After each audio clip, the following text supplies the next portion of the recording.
નમસ્કાર, આપ જોઈ રહ્યા છો સ્પાર્ક ટુડે ન્યૂઝ। અમરેલીમાં દિવ્યાંગોએ રેલી યોજી જિલ્લા કલેક્ટરને આવેદનપત્ર પાઠવ્યું છે। જિલ્લા પંચાયતથી જાહેર માર્ગ પર રેલી કાઢી અને આવેદનપત્ર આપવામાં આવ્યું। ડોક્ટર આંબેડકર, ડોક્ટર જીવરાજ મહેતા, નાગનાથ મંદિરે સંત ભોજોલરામની પ્રતિમાને ફૂલહાર કરવામાં આવ્યા। વિશ્વ વિકલાંગ દિવસ નિમિત્તે દિવ્યાંગોની વેદના રેલી યોજી દિવ્યાંગોના પડતર પ્રશ્નો જેવા કે 40% દિવ્યાંગોને પેન્શન આપો, રેશન કાર્ડમાં તમામનો સમાવેશ કરો જેવી માંગણી કરવામાં આવી હતી ને આ તમામ માંગોને લઈને કલેક્ટરને આવેદનપત્ર આપવામાં આવ્યું છે। મારું નામ પડાયા મંજુલા છે। આજે 3 ડિસેમ્બર દિવ્યાંગ ડે છે અને અમારે આજે દિવ્યાંગ વેદના રેલી કાઢી છે અને અમે બધા આજે ગામડેથી બધા તકલીફ ઉઠાવી એટલા હેન્ડીકેપ છે છતાં આજે અમે ભેગા થયા છીએ કેમ કે અમારા કેટલા બધા એવા પ્રશ્ન છે કે જે ચોપડે લખાયેલા રહે છે અને જે હેન્ડીકેપ છે એ વંચિત રહી જાય છે અને અત્યારે બધાને આધુનિક સમયમાં અત્યારે બધાને પોસાતું નથી, મોંઘવારી વધતી જાય છે, આવક ઓછી છે તો હવે એને ફેમિલી હોય, એના બાળકો હોય તો ક્યાંથી પૂરું થાય। અત્યારે અમારા બધા પ્રશ્નો જે 40%થી દિવ્યાંગ છે ને એને બધાને પેન્શન આપે। બીજા રાજ્યમાં રાજસ્થાનમાં 5-5 હજાર આપે છે, 4 થી 5 હજાર, અહીંયા તો 1 હજાર આપે છે, એ 60% પ્લસથી એમ તો 40થી આપે અને રાશન કાર્ડમાં બધાનો સમાવેશ કરે। દિવ્યાંગને બધાને રાશન અત્યોદય રાશન કાર્ડમાં બધાને લાભ મળે અને અમે આવેદનપત્ર આપવા આવ્યા હતા। સર નીચે આવ્યા, અમારી વેદના સમજી અને લઈ ગયા છે અને હવે આગળ જો પ્રોસેસ ચાલુ થાય એવી અમારી આશા છે। જય દિવ્યાંગ। મારું નામ વિજયસિંહ ઉદયસિંહ પરમાર।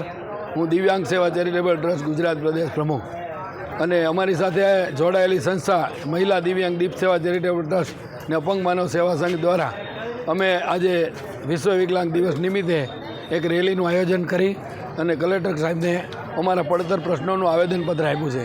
જેની અંદર અમે કલેક્ટર સાહેબને એવું કીધું છે કે ગ્રામ પંચાયતથી ઠેઠ પાર્લામેન્ટ સુધી દરેક દિવ્યાંગોને અનામતનો લાભ મળે।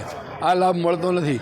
4% અનામત જે સરકારશ્રી તરફથી આપવામાં આવ્યું છે પણ એનો અમલ થતો નથી અને ખાસ કરીને ઓફિસોની અંદર જે કર્મચારી હોય છે એ હા પાડે છે પણ કામ કરતા નથી। તો કલેક્ટર સાહેબનો આદેશ થાય અને ગ્રામ પંચાયતમાં દરેક જગ્યાએ કલેક્ટર સાહેબનો હુકમ થાય કે આ રીતે દિવ્યાંગોને લાભ આપે એવી અમારી ઈચ્છા છે।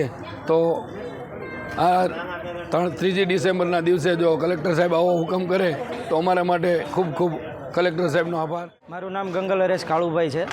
હું દિવ્યાંગ સેવા ચેરિટેબલ ટ્રસ્ટમાં મહામંત્રી છું। અત્યારે હાલમાં દિવ્યાંગ સેવા ચેરિટેબલ ટ્રસ્ટ અને મહિલા દિવ્યાંગ દીપ સેવા ચેરિટેબલ ટ્રસ્ટ અને અપંગ માનવ મંડળ દ્વારા દિવ્યાંગ વેદના રેલી એટલે કે દિવ્યાંગોના જે પડતર પ્રશ્નો છે ગ્રામ્ય કક્ષાએ જે સરપંચો દ્વારા કેબિનો મૂકવા દેવામાં આવતી નથી, બીજા લોકોને મૂકવા દેવામાં આવે છે અને દિવ્યાંગ વ્યક્તિ જ્યારે રજૂઆત કરે છે ત્યારે એને કેબિનો મૂકવા દેવામાં આવતી નથી। એની રજૂઆત અમે કરી છે। દિવ્યાંગોને અનામત 4% સોપડે બોલાય છે પણ દેવામાં આવતી નથી। અત્યારે તમને ખ્યાલ છે પ્રાઇવેટીકરણ થઈ રહ્યું છે ગુજરાતમાં। પ્રાઇવેટીકરણમાં અમારા કોઠાવાઈ જગ્યા હોવી જોઈએ એ પણ નથી મૂકતા। હમણાં જ હું વોકેશનલ ભરતી બાબતથી લડ્યો હતો। ગુજરાતમાં લાયકાત વગરના નોકરી કરે છે ને મારા ઘણા બહેનો ભાઈઓ એવા છે કે જેણે બીએડ કરેલું અને 10-12 પાસવાળા નોકરી કરતા હોય અને બીએડવાળા ઘેરે રખડતા હોય। આવા લોકો પણ દિવ્યાંગોમાં છે જે અમારી સાથે છે અને એની એ જ વેદના છે કે બીજાને લઈ લેવામાં આવે છે ને આની ભરતી કેમ નથી કરતા। અમારી એટલી જ રજૂઆત છે અને અમારી જો ટૂંક સમયમાં આ માગણી સંતોષવામાં નહીં આવે તો ઉપર લેવલે જ્યાં પણ રજૂઆત કરવી પડતી હશે ત્યાં પણ કરશું। દિવ્યાંગ કોર્ટમાં જવું પડશે તો પણ જઈશું પણ અમે અમારા હક અને હિસ્સાની જ માગણી અમે કરી જે અમને દેવામાં આવે છે એ અમે વધારે તો માંગતા નથી।